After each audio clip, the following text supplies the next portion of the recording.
Glórias sejam dadas ao nome do Senhor. Se assente, abra sua Bíblia no livro de Gênesis, capítulo 1. Nós cremos no agir de Deus.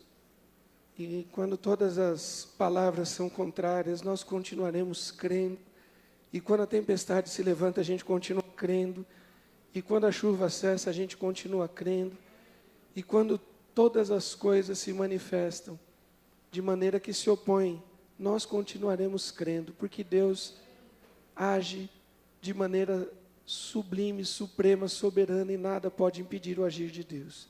Creiamos. Gênesis capítulo 1, os versos 26 e 27, estamos meditando, a gente fez uma série curtinha, estamos terminando hoje, falando sobre a imagem e semelhança de Deus. Versículo 26, também disse Deus, façamos o homem à nossa imagem, conforme a nossa semelhança. Tenha ele domínio sobre os peixes do mar, sobre as aves dos céus, sobre os animais domésticos, sobre toda a terra, e sobre todos os répteis que rastejam pela terra. Criou Deus, pois, o homem, à sua imagem, a imagem de Deus o criou, homem e mulher os criou. Amém? Queridos, de novo, uma série curta de um tema tão profundo que merece que continuemos em casa pesquisando, orando, que continuemos nos intrigando com essa coisa fantástica que é ter algo de Deus em nós. Deus poderia ter criado o ser humano como criou as outras coisas, simplesmente pelo poder da sua palavra. E todas as outras coisas que Deus criou têm um nível de beleza, de esplendor, de majestade, de brilho, de glória, de força. As coisas são lindas, são fantásticas. Aquilo que a gente tem acesso a olho nu, através dos equipamentos que a tecnologia vem se desenvolvendo e permite, microscópios, telescópios e tantas coisas. Ainda imagino que nós nem vemos e nem sabemos. É muito lindo, é de verdade esplendoroso. Há algo fantástico em cada item da criação. Mas, em todos esses itens, na beleza dos cânticos ou do canto dos pássaros, na força, no brilho, no colorido dos animais, na força, na majestade, na luz, na potência do sol e das demais estrelas, em nada disso há a imagem e semelhança de Deus, porque Deus colocou isso em nós. Há uma dignidade no ser humano que independe de qualquer valor terreno. Há uma dignidade, há uma beleza, uma formosura, de fato há esplendor e glória na humanidade que independe de fatores humanos, independe de localidade, de geografia, de etnia, se é da Ásia, da África, da Europa, da América, todos têm glória e dignidade, porque todos são feitos imagem e semelhança de Deus. Há uma dignidade no ser humano que independe de sexo, se é masculino ou feminino, porque Deus os criou, homem e mulher, em ambos a imagem e semelhança de Deus, há esplendor, há brilho, há glória. Desde a criança não precisa fazer absolutamente nada, porque nós dignificamos o ser humano pelos seus feitos. Quando o ser humano descobre uma coisa, quando ele cria uma coisa, quando ele desenvolve alguma coisa, não, pelo simplesmente fato de ter sido concebido. Quando a notícia chegou, a menina, a mulher está grávida, naquele momento dessa notícia, já há imagem e semelhança de Deus. Você crê nisso? João Batista ainda estava no ventre da sua mãe, assim como o menino Jesus estava no ventre de Maria. E houve uma comunicação entre fetos, porque entre eles havia imagem e semelhança de Deus. Queridos, há dignidade em nós que é incomparável, e há um querer de Deus em nós, porque Deus nos faz de uma maneira única, cheia de detalhes, cheia de carinho, cheia de toque. Deus não declara, Deus manuseia artisticamente, artesanalmente. Há um querer de Deus de estar conosco e de nos relacionar. E depois que Deus pega aquele boneco completo e coloca ele em pé, o texto bíblico diz que Deus sopra nas suas narinas, do seu espírito, gera vida no ser humano, no homem e na mulher, criados à imagem e semelhança de Deus. Esse ato de soprar, Deus transmite a nós algo dele mesmo. E talvez hoje a gente vai tentar, não sei se eu vou conseguir, mas a gente vai tentar fazer uma diferença entre o que é imagem e o que é semelhança de Deus. E pensando em imagem, aquilo que é mais profundo, aquilo que é mais interior. Porque a palavra utilizada no original, ela tem a ver com coisas espirituais. Ela tem a ver com névoa, ela tem a ver com coisas não materiais. Então é essência, a imagem é essência, o fôlego que Deus sopra. E nesse ato de soprar o fôlego de vida em nós, Deus transmite algo dele para nós. E de Deus para nós vem bondade. E de Deus para nós vem amor. E de Deus para nós vem justiça. E de Deus para nós vem misericórdia. E vem coisas que nós não conseguimos nos suprir na sociedade. Veja bem, esse desejo que eu e você temos, por exemplo, de vida. Não importa quantos anos nós tenhamos de vida e não importa com quantos anos nos despidamos de alguém que parte. Se você se despedir de um pai, de uma mãe, de um tio, de um avô, de uma avó, ele pode ter 110, 150, 200 anos. Você vai chorar por ele e vai dizer assim: por que agora? Por que agora, Senhor? Porque o Senhor permitiu que ele partisse agora, tinha 100 e tantos anos. Por quê? Porque nós sempre queremos mais vida, porque há vida de Deus dentro de nós. Não é a vida humana que se acaba, não é a existência da matéria que finda, é uma vida de fato eterna. E ela clama, é como se pulsasse dentro de nós. Paulo vai dizer que tateando, se fosse possível, nós encontraríamos, as pessoas tateando, encontrariam Deus, mas não é possível. A respeito de Jesus, ele diz que toda a existência, todas as coisas continuam a existir por causa da presença do Filho. João vai dizer que nele está a vida, e a vida é a luz dos homens. Então, quando você deseja viver, por que nós queremos viver num mundo ruim, num mundo cruel? Nós citamos agora há pouco na nossa oração, o Afeganistão, o Haiti, vai lá. Milhares de pessoas desabrigadas, milhares de casas, de prédios derrubados, gente sem água potável, gente sem comida. Pergunta para cada um deles se eles querem viver ou morrer. A vida pode estar terrível. A pessoa vai dizer: eu ainda quero viver, porque há algo de vida em nós que ainda não conhecemos. Isso tem a ver com a imagem de Deus. Querido, quando você procura viver mais, você está procurando a Deus. Quem procura por justiça? As pessoas saem às ruas, exercem o seu direito de cidadania, questionam governos, questionam leis e declaram assim: nós queremos justiça. Eles não sabem, mas eles querem a Deus. As pessoas procuram paz no meio de um mundo terrivelmente violento e tenebroso. Elas não sabem o que é paz, porque a história inteira da humanidade, desde Caim e Abel, é uma história de violência, de perseguições e de morte. Se desejamos paz, desejamos algo que não conhecemos. Desejamos a Cristo Jesus, porque Ele é o Rei de Salém, Rei da justiça e Rei da paz. Nós desejamos coisas, nós damos nome a uma série de coisas que pulsam no nosso interior, que os livros escrevem, as bibliotecas estão cheias de informações vazias, porque não há justiça, nem paz, nem amor, nem misericórdia na história da humanidade. Da onde vem esse desejo? Um dia Deus soprou e fez do ser humano alma vivente.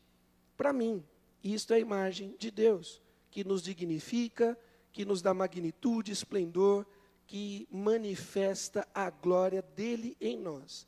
Mas quando se fala de semelhança, e daqui a pouco eu vou mostrar o significado no original dessa palavra.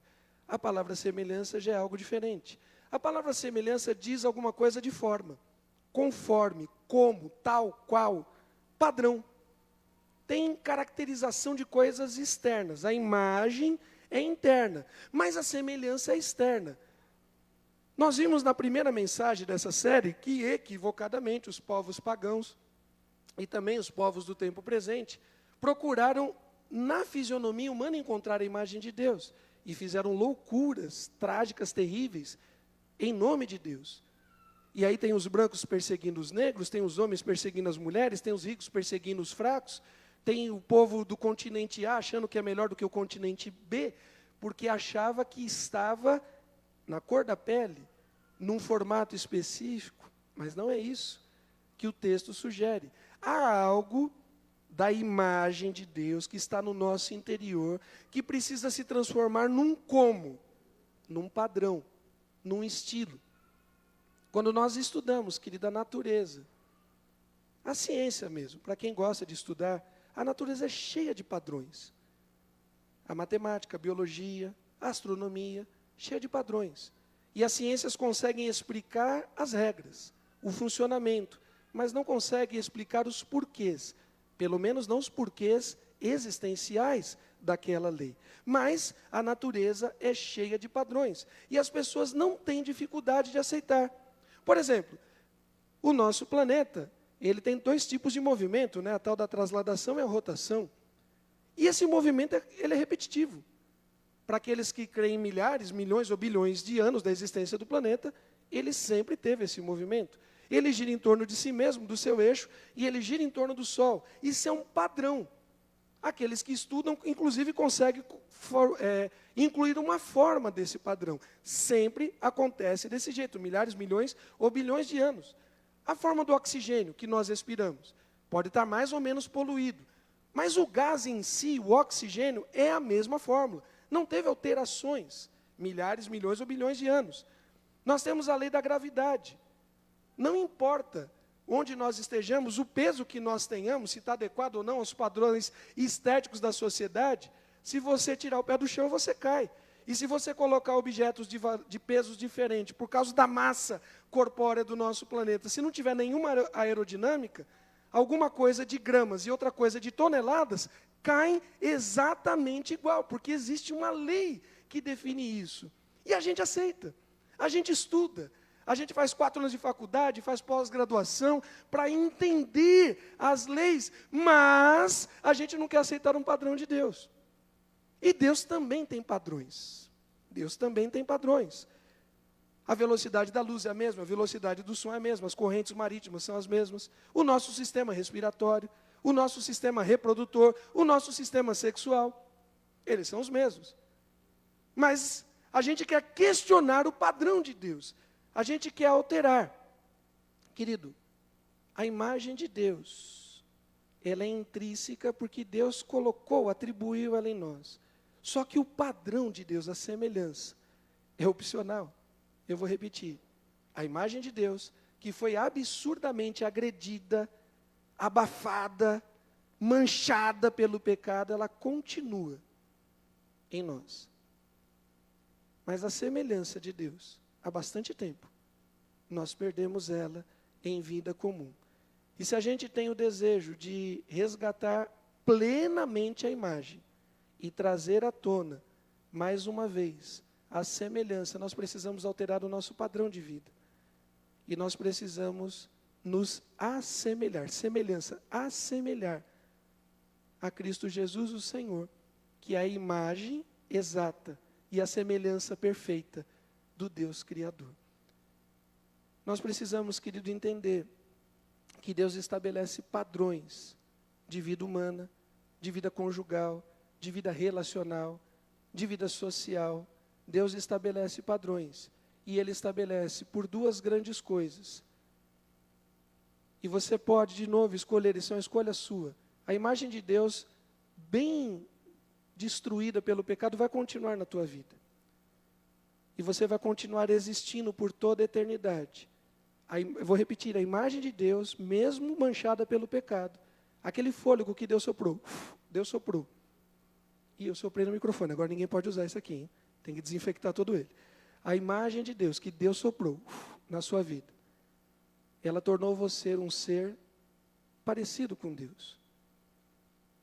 E você tem uma coisa que ninguém pode tirar de você, que é a vida eterna. E essa vida eterna vai poder ser passada ao lado de Deus, ou distante de Deus. Me desculpe, você que crê diferente, mas você nem vai reencarnar para consertar esse padrão perdido. E nem você vai deixar de existir, vai ser aniquilado, para não pagar um preço da sua escolha. Nenhuma das duas coisas vão acontecer. A vida que existe em mim, existe em você, evoca a eternidade. Ou passaremos a eternidade ao lado de Deus, ou passaremos a eternidade longe de Deus. A imagem de Deus continua de alguma forma dentro de nós, mas a semelhança de Deus é uma escolha que nós precisamos fazê-la diária. O padrão é definido por Deus. Por quê? Porque Deus tem duas competências. O padrão é definido por aquele que tem maior autoridade. E Deus é soberano. Podemos ler esse texto aí que está no telão? Vós sois as minhas testemunhas, diz o Senhor.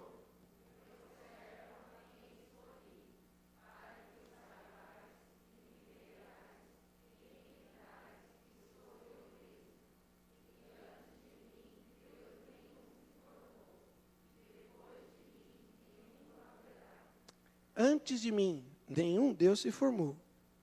Depois de mim, nenhum outro haverá. Vocês têm em vocês a minha imagem, mas o padrão sou eu quem dou. Eu que defino. Eu defino os padrões de relacionamentos. Eu defino os padrões de existência. Eu defino os padrões de ética. Eu defino os padrões de justiça. Não, as coisas não são boas em si. As coisas não são boas porque dão certo. As coisas não são boas dentro de uma sociedade e ruins em outra. A moda, a moral, ela não tem o valor dentro de uma geração e outro valor em outra. As coisas são o que são porque alguém define. E no caso nós cremos em Deus, que define todas as coisas, porque antes dele nenhum Deus se formou e depois dele nenhum outro haverá. Ele é Deus. Queridos, a ideia de imagem, mais uma vez, remete à essência, algo não tangível, algo imaterial. Mas a semelhança diz respeito a questões estereotipadas, diz respeito a formato, diz respeito ao molde. E uma das traduções possíveis para essa palavra é padrão. Há um formato, há um padrão estabelecido por Deus e um único padrão que reflete a sua imagem. Há um formato estabelecido por Deus que reflete a sua imagem, outros não. Há um padrão de vida, há outro padrão que é morte. Há um padrão que tem luz, há outro padrão que tem trevas. Há um padrão que traz paz consigo, com o seu próximo, com a criação e principalmente com o próprio Deus. Mas há outro padrão que traz o mal. Passa mais um aí, por gentileza. A palavra que aparece por semelhança, façamos o homem conforme a nossa imagem.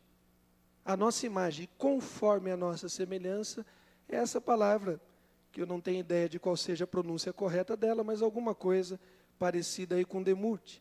E demute pode significar semelhante, figuras, mas forma de formato. Um como, é um estilo, um tipo. Semelhança aparece 8 vezes. E padrão. A palavra forma, a palavra como e a palavra padrão, elas nos indicam um tipo, um jeito, uma maneira de ser em detrimento a outras. Há um Deus verdadeiro. E isso não precisa estudar filosofia para chegar na conclusão lógica, que se há um Deus verdadeiro, todos os outros são falsos. Há muitas maneiras de se fazer coisas erradas, mas apenas uma maneira de fazer coisas certas. Talvez nós não tenhamos aprendido até hoje quais sejam as maneiras de fazer as coisas certas. Mas a grande verdade é que nós precisamos entender que há apenas um Deus verdadeiro. E esse Deus é sábio. Esse Deus é completamente sábio e inteligente. E se Deus diz que uma coisa é boa, a gente precisa acreditar que aquilo é bom, porque Deus é o único e verdadeiro. Nós precisamos entender que há um padrão de vida que agrada a Deus, mas esse padrão não tem nada a ver com fazer Deus feliz. Isso tem a ver com nos fazer feliz. A ideia de Deus criar um padrão não é para trazer algo de benéfico para Ele, mas é de trazer algo benéfico para nós. E o padrão que Deus estabelece, ele é conhecido. Não é um padrão dificultoso, não é algo que cabe apenas aos gênios, aos intelectuais, aos eruditos. Não é algo que cabe somente aos religiosos, é algo que Deus deixou distribuído por toda a natureza. E de novo, aqueles que questionam o padrão de Deus aceitam os outros padrões como imutáveis, as leis da física, da natureza, da biologia, mas querem que os padrões de Deus sejam adaptáveis ao tempo e à sociedade. Romanos capítulo 1, Paulo vai dizer o seguinte: os atributos invisíveis de Deus, assim como o seu eterno poder, como também a sua própria divindade, claramente se reconhece desde o princípio do mundo, sendo percebidos por meio das coisas criadas. A criação revela a grandeza, a glória e a divindade de Deus. Tais homens são por isso os indesculpáveis, porquanto tendo conhecimento de Deus. A questão não é entendimento, a questão é rebeldia. Uma coisa é a gente errar sem saber que estamos errando, mas nós temos errado historicamente com absurda consciência. A intolerância, o racismo, a escravidão, a pobreza, a injustiça, a corrupção, a miséria, a promiscuidade, a prostituição, o infanticídio, genocídio, estupro, aborto, homossexualidade, mentira, criminalidade, todas essas coisas a gente sabe que são pecados. A gente faz elas porque nós somos rebeldes. Quem é mentiroso sabe que é mentiroso, não precisa ninguém dizer a ele, mas ele sabe. E Deus vai dizer: por isso tais homens são indesculpáveis, porque tendo conhecimento de Deus, não o glorificaram como Deus, nem lhe deram graça, antes se tornaram nulos em seus próprios raciocínios. Nós anulamos a Deus nos nossos próprios raciocínios, obscurecendo o coração. Esse é o grande detalhe. O problema não é o raciocínio, são as trevas no coração. Coração obscurecido, coração cheio de trevas. Inculcando-se por sábios, tornaram-se loucos, e mudaram a glória do Deus incorruptível, em semelhança da imagem do homem corruptível, bem como de aves, quadrúpedes, répteis. Por isso Deus entregou tais homens à imundícia, pela concupiscência do seu próprio coração, para desonrar o seu corpo entre si. Deus entrega. É isso que você quer? Vive a sua própria sorte. E nesse sentido não cabe à igreja. Essa é outra loucura da igreja. Se Deus entregou às pessoas a sua própria sorte, se Deus deixa as pessoas viverem nos seus pecados, não compete a nós queremos perseguir as pessoas por causa das suas escolhas. Presta atenção, olha que loucura. Olha que loucura histórica da igreja, desde sempre. Deus disse assim: você quer viver fora do meu padrão? Boa sorte, eu não vou andar com você. É uma escolha sua. Há caminhos que ao homem parecem ser direitos, parecem ser corretos, parecem ser bons, mas o seu fim é perdição. Mas o caminho é seu. Ao homem é possível fazer planos. Deus dá liberdade, inclusive da pessoa escolher os piores formatos de vida possível. Deus permite. Não compete a nós escravizarmos as pessoas religiosas, intelectualmente, perseguir pessoas por suas escolhas más. Porque a escolha ela é má diante de um padrão de Deus, mas ela é aceita num padrão pecaminoso da sociedade. Você consegue entender essa diferença? A imagem de Deus que está em nós exige um padrão de Deus para andarmos em reflexo a essa imagem. A sociedade não escolheu esse padrão. Pessoas que praticam toda sorte de pecado estão bem na sociedade, porque o mundo jaz no maligno. O nosso papel é de converter corações obscurecidos, não de perseguir pessoas. Por que existe um padrão? Por que o padrão é definido? Porque Deus é soberano. Antes que houvesse terra e montes, de eternidade a eternidade, tu és Deus. O Salmo de número 90 declara que antes que os montes nascessem, ou que se formasse a terra e o mundo, de eternidade a eternidade, a tempo e fora de tempo, tu és Deus. Mas tem uma segunda característica dessa questão, desse demute, dessa palavra que fala sobre semelhança do padrão. O padrão é definido por Deus porque Deus é soberano, mas o padrão reflete o caráter de Deus. Façamos o homem, a nossa imagem, conforme a nossa semelhança, que o homem reflita. Agora vem a tal da semelhança. Não é o negro, não é o branco, não é o europeu, não é o asiático, não é o africano, não é o norte-americano. Precisa avisar eles, né? Às vezes o pessoal esquece. Também não são eles, o padrão. O padrão é a justiça, é o amor, é a graça, é a bondade, é a fidelidade, é a misericórdia. Qual é o padrão? Deus é amor, o padrão é o amor. Deus é bondade, Deus é fidelidade, Deus é misericórdia. É nisso que nós devemos nos assemelhar a Deus. E o texto de Jeremias vai dizer, podemos ler todos juntos? Eu é que sei. Eu gosto desse início dessa frase. Eu é que sei que pensamentos tenho a vosso respeito, diz o Senhor, pensamentos de paz e não de mal, para vos dar o fim que desejais. É fantástico. Queridos, imagem e semelhança de Deus. Minimamente, eu e você como cristãos precisamos estar muito organizados, mental e emocional, espiritualmente, em duas verdades. Deus é soberano. Antes de mim, nenhum Deus se formou. Depois de mim, essa é a primeira verdade. Deus é soberano. Você pode dizer isso para você mesmo? Deus é soberano. Ele tudo pode, nenhum dos seus planos podem ser frustrados. Agindo Deus não há quem impeça. Deus é soberano. Essa é a primeira verdade. A segunda, equivalente a essa, é que Deus é bom. Deus é bom. Jesus fica intrigado com aquele jovem rico. Por que me chamas de bom? Só existe um que é bom. Você veio até mim. Isso está nas entrelinhas, não está no texto. Você veio até mim para perguntar sobre a vida eterna. Não é isso, jovem rico, que você quer? O que devo eu fazer para alcançar a vida eterna? Você vem até mim para saber de vida eterna. Você me chama de bom. Duas características que não existem em ser humano nenhum: eternidade e bondade. E você me chama de mestre. Tenha coragem, me chame do que eu sou. O que Jesus estava querendo daquele menino, daquele jovem? Diga o que eu sou. Você vem a mim e me chama de bom mestre. Você quer saber de eternidade? Qual mestre sabe de eternidade? Qual mestre que sabe sobre amor e bondade? Me chame do que eu sou. Eu sou o único e verdadeiro Deus. Aquela fala de Jesus com aquele menino é intrigante. Porque o moleque tem a cara de pau de chegar e chamar Jesus de bom e perguntar para Jesus, um ser humano, sobre a eternidade. No fundo ele sabia. No fundo eu sei.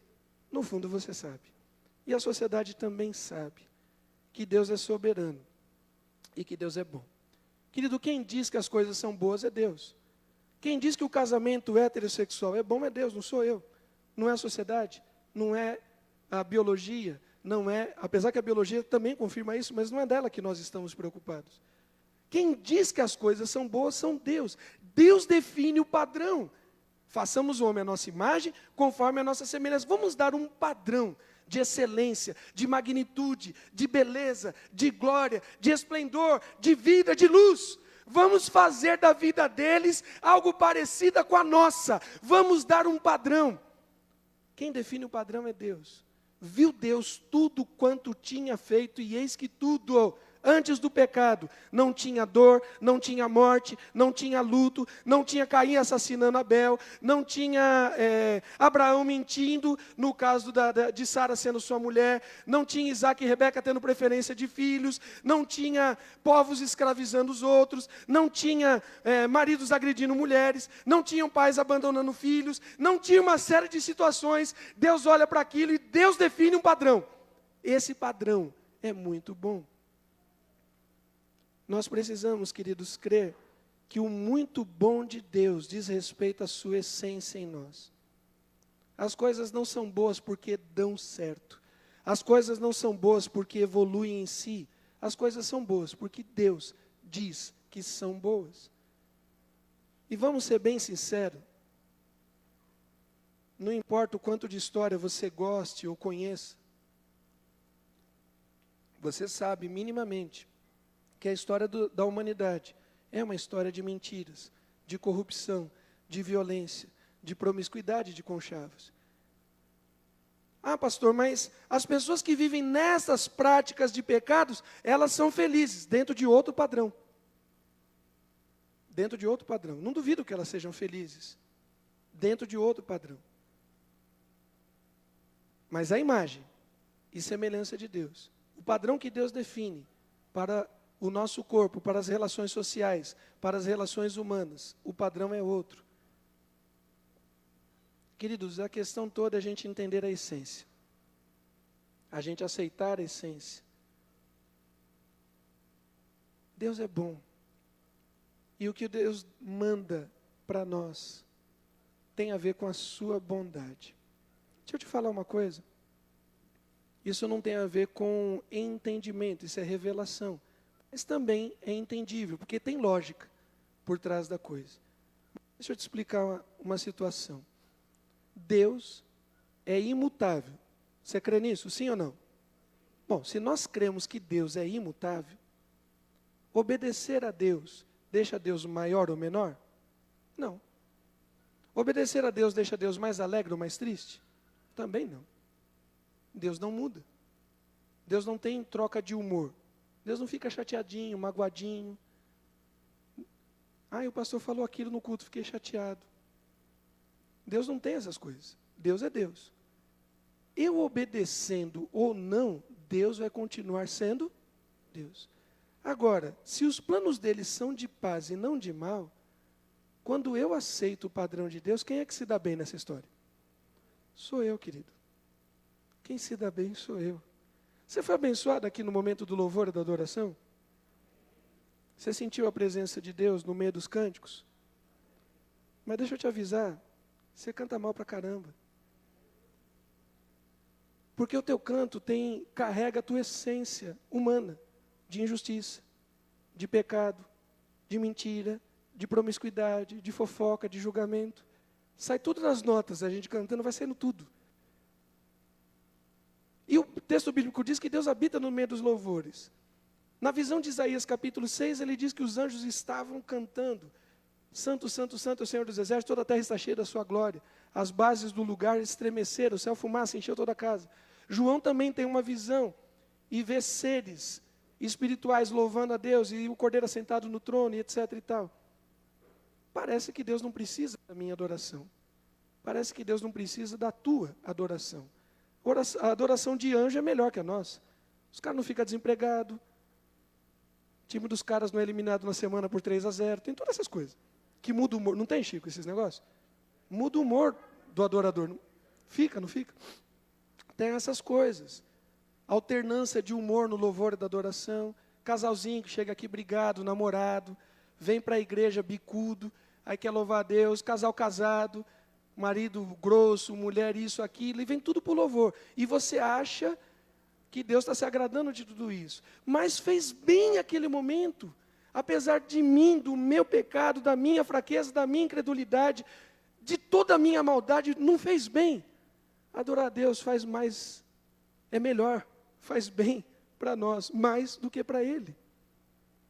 Porque Deus não muda. Mas como é bom adorar a Deus. Querido, existe um padrão que não tem a ver com Deus. Tem um padrão que tem a ver com a nossa humanidade, porque Deus quer nos ver bem.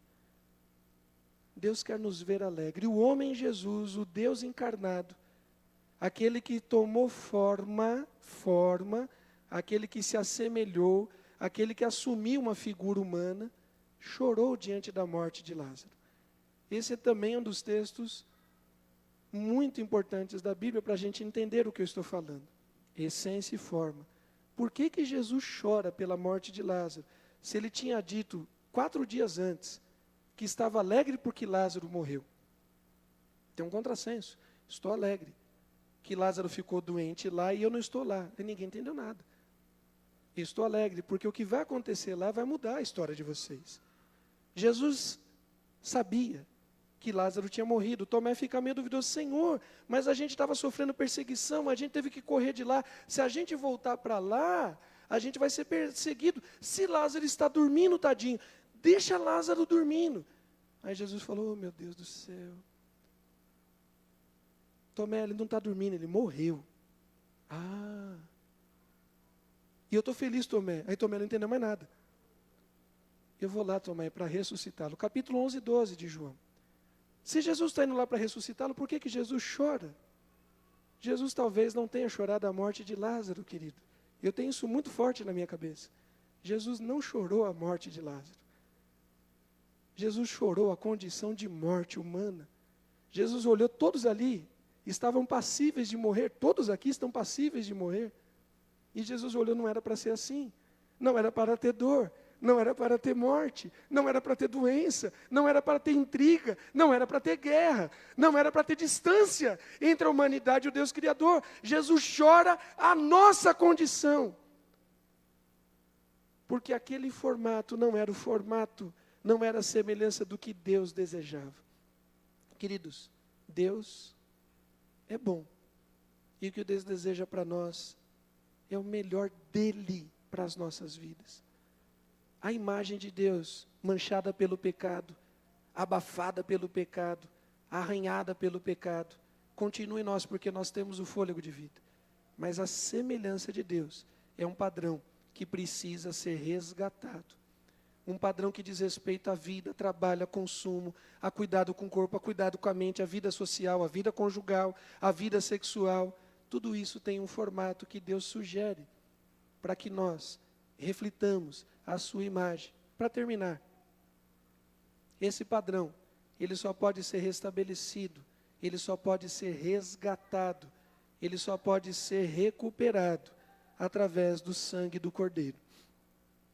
2 textos, vamos ler Gênesis 3 e depois Hebreus 10? Gênesis 3, expulso o homem, colocou querubins ao oriente do jardim do Éden, e o refugir de uma espada que se revolvia, para guardar o caminho da árvore da vida. Fechou. A árvore da vida está com o seu caminho ali restrito. A pergunta é a seguinte: a árvore da vida estava restrita a quem? A árvore da vida estava restrita a quem? Hebreus capítulo 10. Tendo, pois, vamos lá? Tendo, pois, irmãos, intrepidez para entrar no Santo dos Santos, pelo sangue de Jesus, pelo novo e vivo caminho que Ele nos consagrou pelo véu, isto é, pela sua carne. Havia um caminho fechado, agora um caminho aberto. Havia um caminho estático, agora um caminho em movimento. Havia um caminho velho, agora um caminho novo. Novo e vivo caminho. A quem estava fechado? De bate-pronto a gente vai dizer, estava fechado Adão e Eva. Estava fechada a humanidade. Não, o caminho não estava fechado à humanidade, que tem a imagem de Deus. O caminho estava fechado a um tipo de humanidade, que escolheu não viver em semelhança à imagem que tem dentro de si, mas que resolveu viver em semelhança àquilo que se rebela contra Deus. Porque uma vez que somos restaurados, regenerados em Cristo Jesus, o caminho se escancara para nós. E agora nós temos acesso a Deus Pai, e nós temos acesso à vida eterna em Cristo Jesus. Querido, você não vai ter acesso à eternidade quando você morrer. Você tem acesso à eternidade quando você nasce de novo. Porque aquele que está em Cristo é nova criatura, é uma criatura diferente. É uma nova criatura. É uma criatura diferente. Nisso já não há mais grego nem judeu. Livre ou escravo, homem ou mulher, todos são um em Cristo Jesus. E Ele é fiel para todos aqueles que o invoquem. Todo que invocar o nome do Senhor será salvo. Os discípulos ficaram bolados com esse tipo de coisa, como eu e você fica. E Jesus vai dizer assim, olha, eu estou indo e vocês sabem para onde eu vou. Não! Como assim, Senhor? Nós não sabemos. Nós não sabemos para onde o Senhor vai. Como saberíamos o caminho? Jesus vai dizer, eu sou o caminho, a verdade e a vida, e ninguém vem ao Pai senão por mim. Se vocês, presta atenção, se vocês tivessem entendido isso, se vocês tivessem percebido isso, vocês veriam que eu e o Pai somos um. Mas desde agora, vocês já têm o visto. Aí Filipe vai dizer, Senhor, mostra-nos o Pai, e isso nos basta. Aí eu imagino Jesus balançando a cabeça, dizendo assim, Senhor, Filipe, há tanto tempo nós estamos juntos. Filipe, não é possível, Filipe. Quem vê a mim, vê o Pai. Como dizes tu, mostra-nos o Pai. Filipe, você não crê que eu e o Pai somos um? Filipe crê, ao menos pelas mesmas obras. As palavras que eu vos digo, não digo de mim mesmo, mas o Pai que está em mim é que pratica todas as obras. Filipe, acorda, se vocês crerem em mim, farão essas obras e outras maiores, porque eu vou para junto do Pai. A gente precisa crer que o caminho foi aberto e precisamos entrar. Tendo, pois, irmãos, intrepidez, tendo, pois, irmãos, ousadia, tendo, pois, irmãos, coragem, tendo, pois, irmãos, determinação, tendo, pois, irmãos, entrem pelo caminho. Entrem, porque o caminho já foi aberto. Ah, mas o caminho da vida está fechado para um tipo de humanidade, mas está aberto para aqueles que nasceram, não da carne e do sangue, mas que nasceram da água e do Espírito. Deus estabelece um padrão, um formato, uma maneira, um jeito de vida que foi quebrado pela atitude de rebeldia do ser humano. Deus fecha o caminho para os rebeldes. Deus fecha o caminho para os desobedientes. Deus fecha o caminho para os incrédulos, para aqueles que praticam a injustiça, para os corruptos, para os infiéis, para os promíscuos. Deus fecha o caminho. Mas Deus sempre está disponível para um coração arrependido. No Antigo Testamento o caminho era temporariamente aberto, não era não sei que metáfora que usavam, sei lá, vamos pensar numa porta de metrô aí, que fica alguns segundos aberto, todo mundo se empurrando para entrar e de repente fecha. O caminho era assim aberto, através do sacrifício, com ovelhas, bodes e touros. E abria um caminho para intimidade com Deus.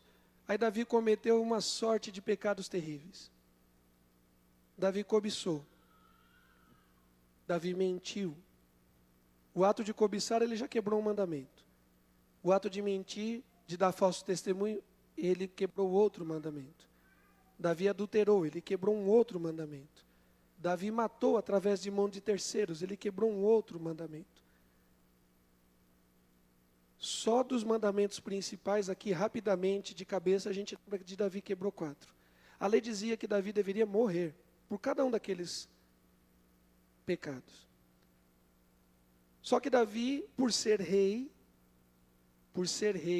pouca gente se levantaria, a não ser um profeta enviado por Deus, para meter o dedo na cara dele e dizer assim, você é pecador. Ninguém cobraria, ninguém pregaria pedras para atacar em cima de Davi. Ainda mais se Davi tivesse armado com a espada dele. Era complicado encarar Davi.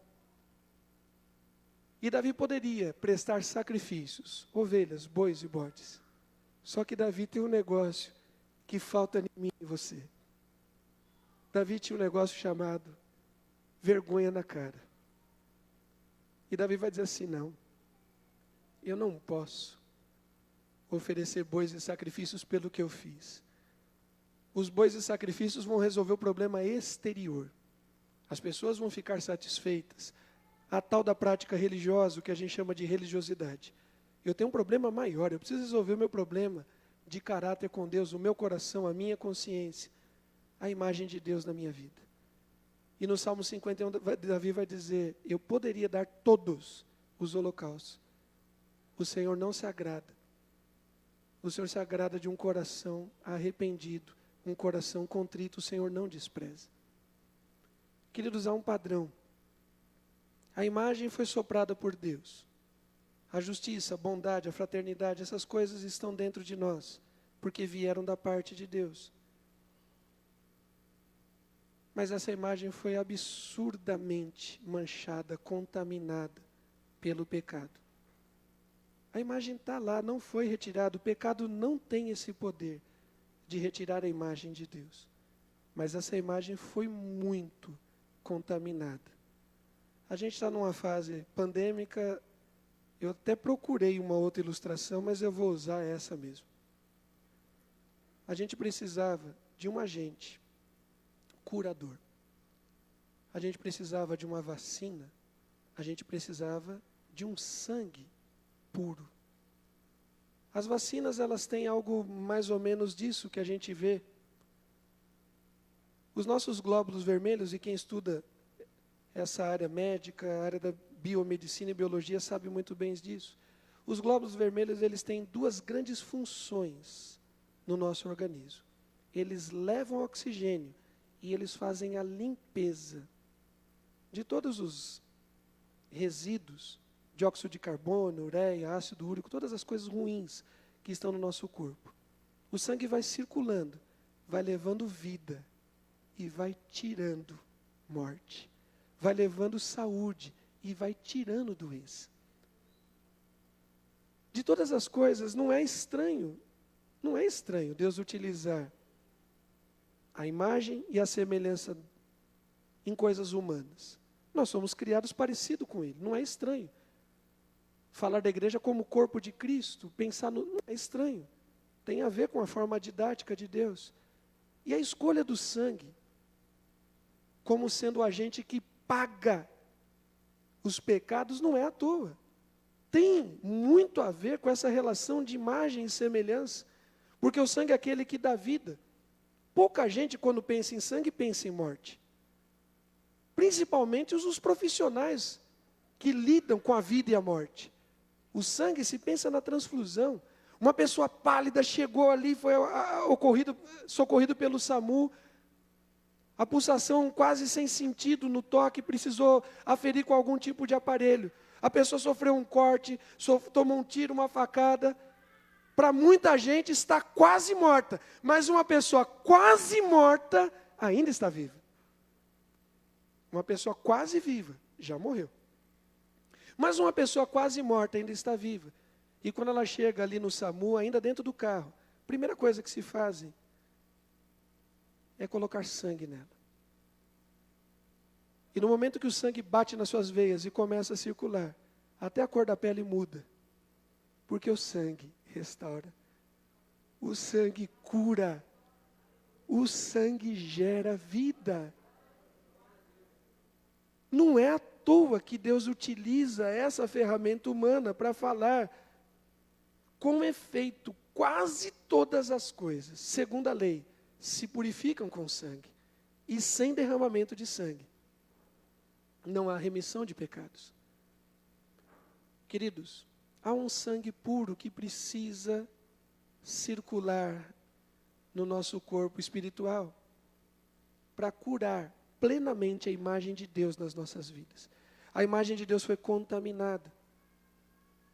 Para encerrar essa fala, eu quero orar pela minha vida e pela sua. Eu achei um termo muito interessante nesse negócio dos glóbulos vermelhos. São milhões. E esses glóbulos, eles agem de maneira muito organizada. Você tem um time de glóbulos que fica guardado no seu organismo, esperando uma invasão, esperando um agente estranho agir. Eles estão lá. Uma vez que esse agente estranho bate no seu corpo, tem um grupo de glóbulos que vai lá estudar ele não vai combater, ele vai estudar, ele vai fazer uma leitura, ele vai diagnosticar. E Davi vai dizer assim: Senhor, sonda o meu coração e vê se há em mim algum caminho mau. Vai lá no fundo, diagnostica aquele pecado que só o Senhor, porque está tão comum na minha vida de pecador, que eu já nem vejo mais aquilo como pecado. Mas aquilo é um agente estranho. E aí esses glóbulos vão lá, e eles estudam, e eles criam a memória. E um dos termos utilizados, eu achei isso daqui muito, muito, muito legal, muito interessante, que são as células ou os glóbulos de memória. Uma coisa fantástica. Um organismo que é criado com memória.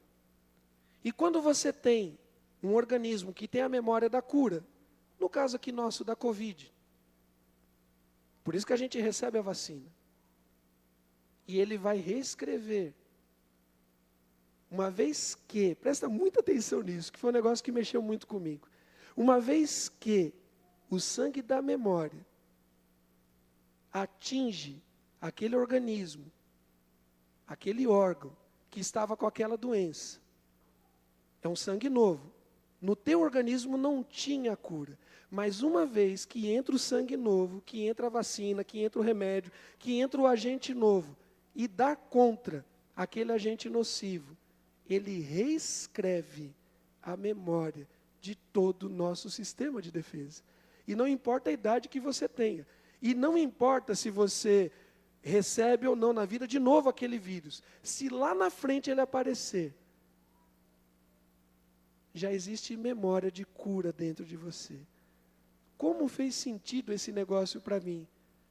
Quando o texto bíblico diz, vós não estão mais debaixo da lei. Vocês estão debaixo da graça. E onde abundou o pecado, superabundou a graça. Por quê? Porque o sangue de Jesus, ele se multiplica de tal forma nas nossas vidas, que vai mudando o nosso caráter.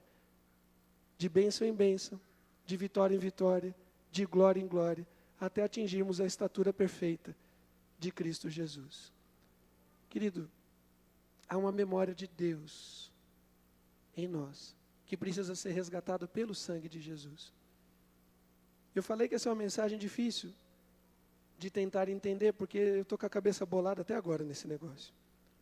Imagem, interior, espiritual, não material, semelhança, formato, padrão, o como de Deus. Existe um como para nós conduzirmos as nossas vidas. E somente o sangue de Jesus é que reescreve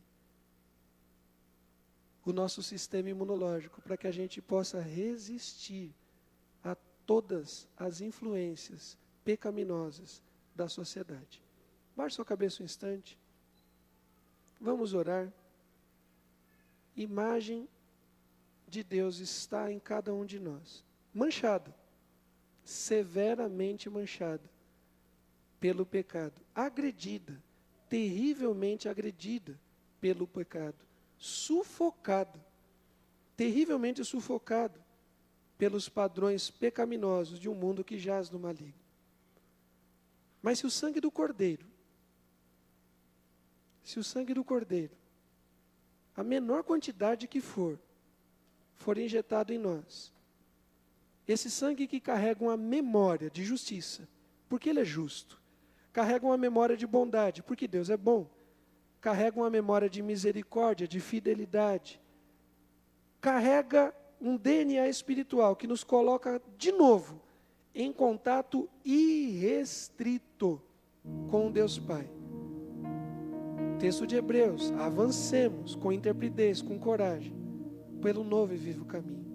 Agora já não há necessidade de mediadores, não são sacerdotes, pastores, papas.